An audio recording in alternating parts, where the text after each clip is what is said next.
काम करण्याची पद्धत होती ती चालू ठेवावं लागेल आणि हे काम आमच्या कुटुंबाची नवी पिढी ही नक्की करेल आम्हाला विश्वास आहे.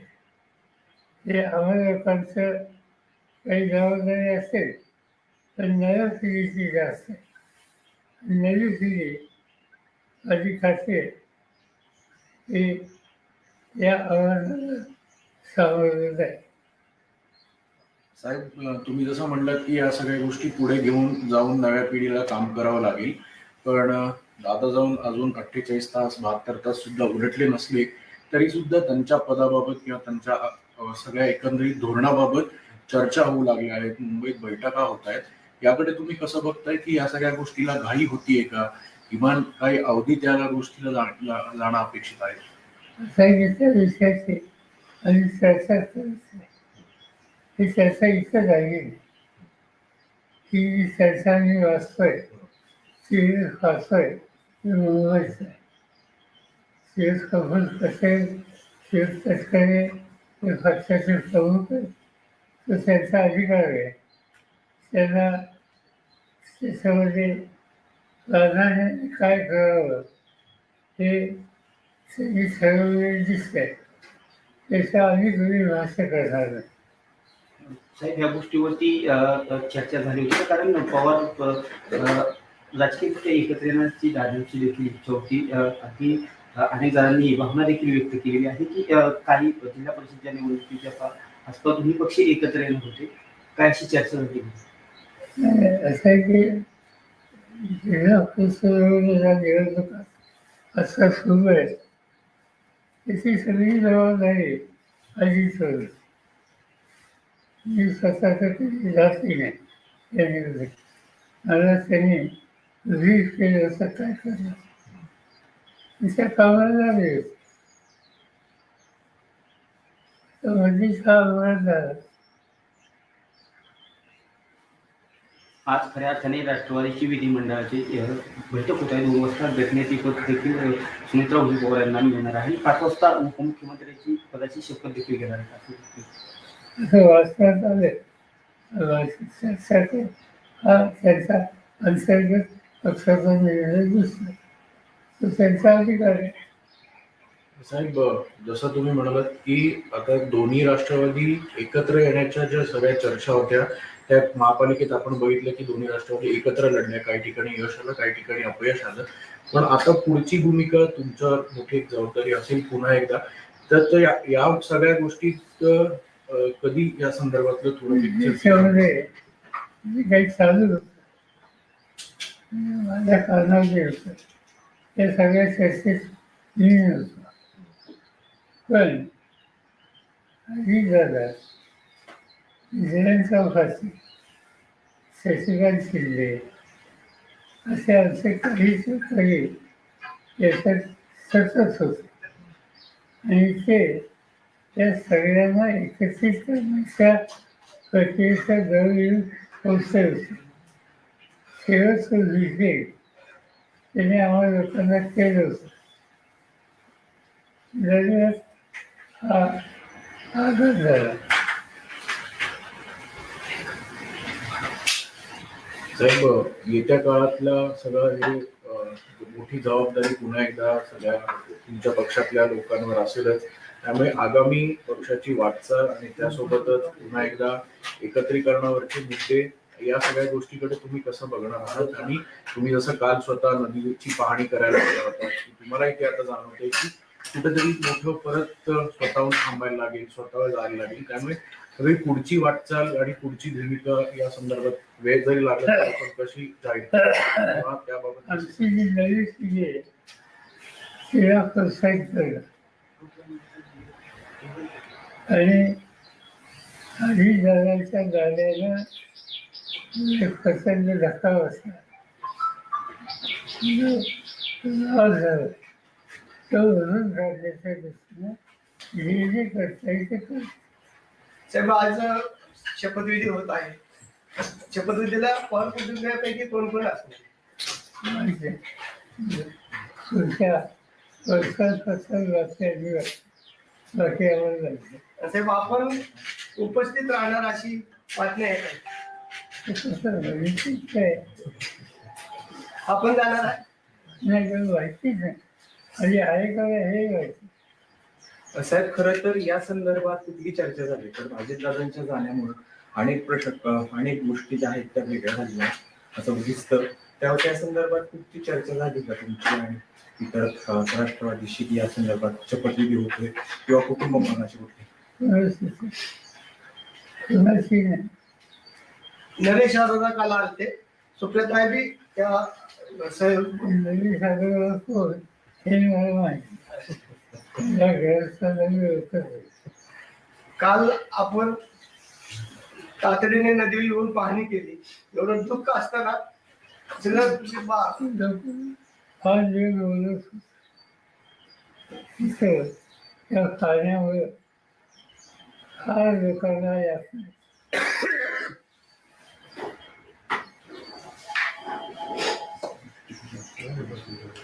सर हिंदी में एक बार हिंदी में बता दीजिए सर। आज सुनेत्रा पवार शपथ लेने वाली है, क्या आपको इस बात की जानकारी है?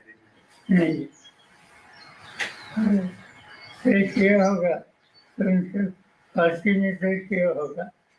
और जो अखबार में आया है इससे लगता है कि पार्टी ने कुछ तय किया है, क्योंकि कुछ लोगों का नाम आया है जैसे प्रफुल्ल पटेल, जैसे तस्करे जो उन्होंने इनिशिएटिव लिया है। यानी इनके पार्टी ने इंटरनल कुछ न कुछ तय किया होगा। कल नरेश अरोड़ा की मीटिंग हुई थी सुनेत्रा पवार के घर। जानते नहीं, आप जो नाम लेते हैं मैं उनको जानता हूं। साहेब अनेक नेत्यांचं मत असं आहे की दोन्ही राष्ट्रवादीत एक हवं आणि दोन्ही राष्ट्रवादी एकत्र आलं तर हा गाडा पुढे जाईल. असं आहे, दोन्ही राष्ट्रवादी एकत्र यावं याच्यावर गेली 4 महिने पक्षात चर्चा चालू होती. आणि ती चर्चा त्याचं नेतृत्व अजित पवार, जयंत पाटील यांच्याकडे होतं. सगळं डिस्कशन या लोकांनी केलं. दुर्दैवानं त्या अपघातामुळे याला खंड पडेल असं शिक्षण दिसतं. काल साहेब खऱ्या अर्थाने तटकरे साहेब असतील किंवा भुजबळ साहेब असतील यांनी जी मुंबईमध्ये चर्चा केली याची कल्पना कुणाला देण्यात आली होती का? कारण मला माहिती मी वाचलं सकाळी. सर आपके परिवार की आपकी बहू महाराष्ट्र की पहली महिला उप मुख्यमंत्री बनेगी। हालांकि अवसर बहुत शुभ नहीं है, पर आप ही की परिवार एक तरीके से ये माइलस्टोन सेट कर रहा है। As a member of the family, what do you think about it? असंच आहे की जो गया उसको ऑफिसला नहीं रहेगा। अभी आज ऐसी स्थिति में कैसे सामना करना इसको ध्यान देना पड़ेगा। और इसीलिए कोई ना कोई तैयार होकर आगे आने के लिए, जिम्मेदारी लेने के लिए तैयार हो, तो इससे हम लोगों को कॉन्फिडेंस मिल सकता है। साहेब जिल्हा परिषदेच्या निवडणुका झाल्यानंतर या दिल्लीमध्ये आणि राज्यामध्ये वेगळं चित्र दिसत. अशी चर्चा आहे की दिल्लीमध्ये सुप्रियाताईंना स्थान दिलं जाईल केंद्रामध्ये मोठ्या पदावर आणि राज्यामध्ये रोहित पवारला मंत्रिपदावर घेतलं जाईल. अशी चर्चा सर आपने बताया कि आपको कॉन्फिडेंस में नहीं लिया गया था एनसीपी के नेता। कॉन्फिडेंस में सुनेत्रा पवार का नाम आगे ढकेलने से हमारा कॉन्फिडेंस में फांसी की उनकी जिम्मेदारी हमारे अलग है। पर क्या आपके परिवार के हैं, आपका परिवार इसमें काफी क्लोजली इन्वॉल्व है? परिवार की समस्या हो तो साथ देने के लिए है, अगर बाकी परिवार के सुने। पर क्या आपको कोई ऐतराज है सुनेत्रा पवार जी का नाम आगे निकला गया? साहेब मंत्रिमंडळाचा आज शपथविधी होतोय, घाईघाईत शपथविधी केला जातोय. आपलं काय मार्गदर्शन? माहीत आहे त्या पक्षाने जे काही ठरवलं त्याची पद्धती आपल्याला दिसते. साहेब तुम्ही जसं असं म्हणताय अचानक पद्धतीनं सुनेत्रा पवारांचं नाव पुढे येतं. खरं तर हा अपघात अचानक झाला आणि अचानक पद्धतीनं सुनेत्रा पवारांचं नाव उपमुख्यमंत्री पदासाठी पुढे येतं. नेमकी काय कारण तुम्हाला अशी वाटतात की ही कारण या संदर्भात असू शकतात? आणि पक्षाची जबाबदारी करणार असते ते गेले कुणीतरी यायला पाहिजे आणि त्याच्यातून पक्षाने निर्णय घेतलेले असते. नाही सर, सगळं मान्य आहे, पण किमान दुखवटा तरी पूर्ण झाला पाहिजे. नाही एवढी घाई कशासाठी? कोण करताय सगळं? मी नाही. साहेब जयंत पाटील प्रफुल्ल पटेल हे सगळं भाजपच्या सांगण्यावरून करतात असं एक जयंत पाटील आणि दादांची या सूर समोर येतोय. चर्चा सुरू होती, परंतु आता जी राज्यातील घटना परिस्थिती घडत आहे यावरती कुणीही भाष्य करायचं नाही. परंतु शशिकांत शिंदे वेळोवेळी सांगतायत की आम्ही एकत्र येऊन हा निर्णय घेतला होता, परंतु आता जे निर्णय होतात तर काय कसं पाहताय निर्णय? मला एवढं माहिती आहे की आमच्या पक्षात आणि अजितदादांच्या पक्षाने एकत्र काम करण्याची प्रक्रिया सुरू करावी त्याच्यात एक होत होता. सिरीज ऑफ दिस आणि निर्णय आत्ता जाहीर करायचा होता 12 तारखेला आणि ही तारीख अजितची दिलेली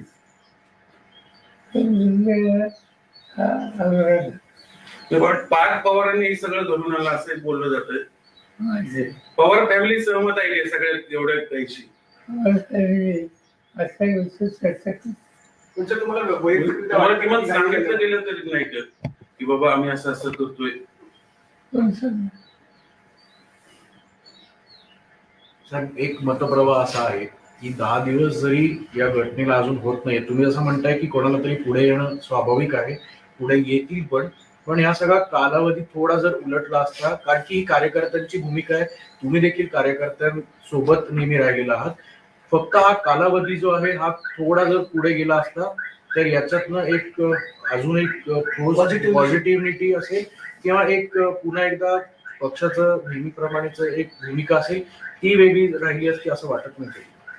आणि मी तुला स्वच्छ सांगितलं की आमच्या पक्षामध्ये दोन्ही पक्षामध्ये सुसंवाद राहावा यासाठी काँग्रेससाठी चर्चा सुरू होती आणि ती चर्चा पॉझिटिव्ह डिरेक्शनली होती. अनफॉर्च्युनेटली या इन्सिडेंटवर त्याला धक्का बसला. ही चर्चा पुढं आणखी प्रोसेस अशाच पद्धतीने सुरू राहील असं तुम्हाला आता सध्या परिस्थितीला वाटतं? माहिती कधी त्याच्यात नाही. साहेब मुद्दा असा आहे, हे प्रश्नच तो आहे की तुम्हाला सगळ्या प्रोसेस मधनं बाजूला ठेवले गेले जाणीवपूर्वक तुमच्या पक्षावर आधी दादांकडे गेल्याने आता सगळं भाजप चालवणार अशी चर्चा आहे, त्यासाठी सगळं केलं घडून आणले गेले.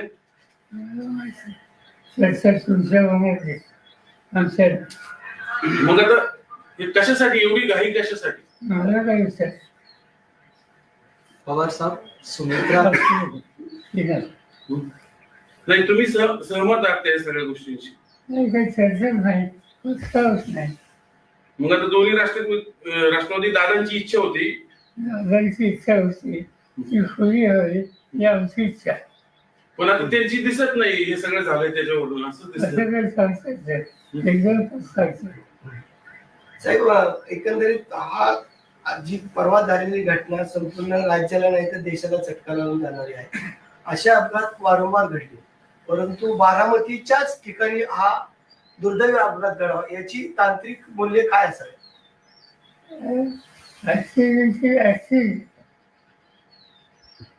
टेक्निकल सिच्युएशन क्या हो सकती? साहेब गेल्या ज्या दिवसापासून हा अपघात घडला आहे त्या दिवसापासून समाज माध्यम असतील किंवा अनेक नेते मंडळी सुद्धा असतील किंवा अनेक जण असतील ते या संपूर्ण घटनेकडे एक वेगळ्या नजरेने बघतायत. काही जणांचं असं म्हणणं आहे की काही फाऊल प्ले सुद्धा या गोष्टीमध्ये झाला असावा. तुम्ही पहिल्याच दिवशी क्लिअर केलं होतं की हा निव्वळ अपघात आहे, पण जर तांत्रिक मूल्यांबाबत हा जरी अपघात असला तरी या चर्चा घडवणं किंवा या सगळ्या गोष्टी थांबवणं अपेक्षित आहे असं बघताय. सिव्हिलायझेशन डिपार्टमेंट जे आहे ते खोल्यात जातात. त्यांनी काल CID शिंदे जाहीर केली. बघूया कसं काय. दादांची आठवणी तुम्हाला कशा जागी करतात? दादांचं आपलं बोट धरून दादा पुढे आले, धावत गेले. मला तर चांगलं लागलं. सर दादांची इच्छा होती दोन्ही पक्ष एकत्र यावेत, पण आता दादाच नाहीये. मग तिकडनं ही सगळी मंडळी कोण आता कोणाशी चर्चा करणार? ते ठरवते ना. हा निर्णय ही जी प्रक्रिया त्याच्यात आम्ही मी सांगितलं. अजित पवार होते, हो. जयंत पाटील होते. जयंत पाटील हे जाऊन विचारतात तुला काय करायचं. तर दोन्ही राष्ट्रवादी एकत्र येऊ नये याच्यासाठी पण प्रयत्न. त्यासाठी हे सगळं घडवलं गेलं असं एक बोललं जातंय. तुमचं काय असं? बोलणं नसतंय ते आमच्या कारणावर. जी मंडळी दोन्ही पक्ष एकत्र आल्यामुळे त्यांचं महत्व कमी होणार होतं, त्यांनी हे सगळं घडून आणलंय असं वाटतं. अशी माहिती असते मला त्या साहेब असं पण अनेक म्हणजे तुम्ही सहमत आहात या सगळ्या गोष्टींशी? साहेबांचा अंदाज असा होता ना आता आपण दादांच्या मिसिंग आहे. नाही शेवटचा शेवटचं. साहेब भाजप बरोबर दादा एकत्र आल्यानंतर आपण भाजप सोबत चालणार होता का? दादा जर दोन्ही राष्ट्रवादी एकत्र येणार होत्या आणि सत्तेमध्ये राहायचं असेल तर आपण भाजप बरोबर जाणार होता का? भाजपचा काही सवाल दादा ऑलरेडी भाजप मध्ये आहे, ते सत्तेमध्ये आहे. आमची जी चर्चा झालेली त्याच्यात असा कुठला पक्ष त्याचं नाव नसतं. Thank you. So if you can help us in English.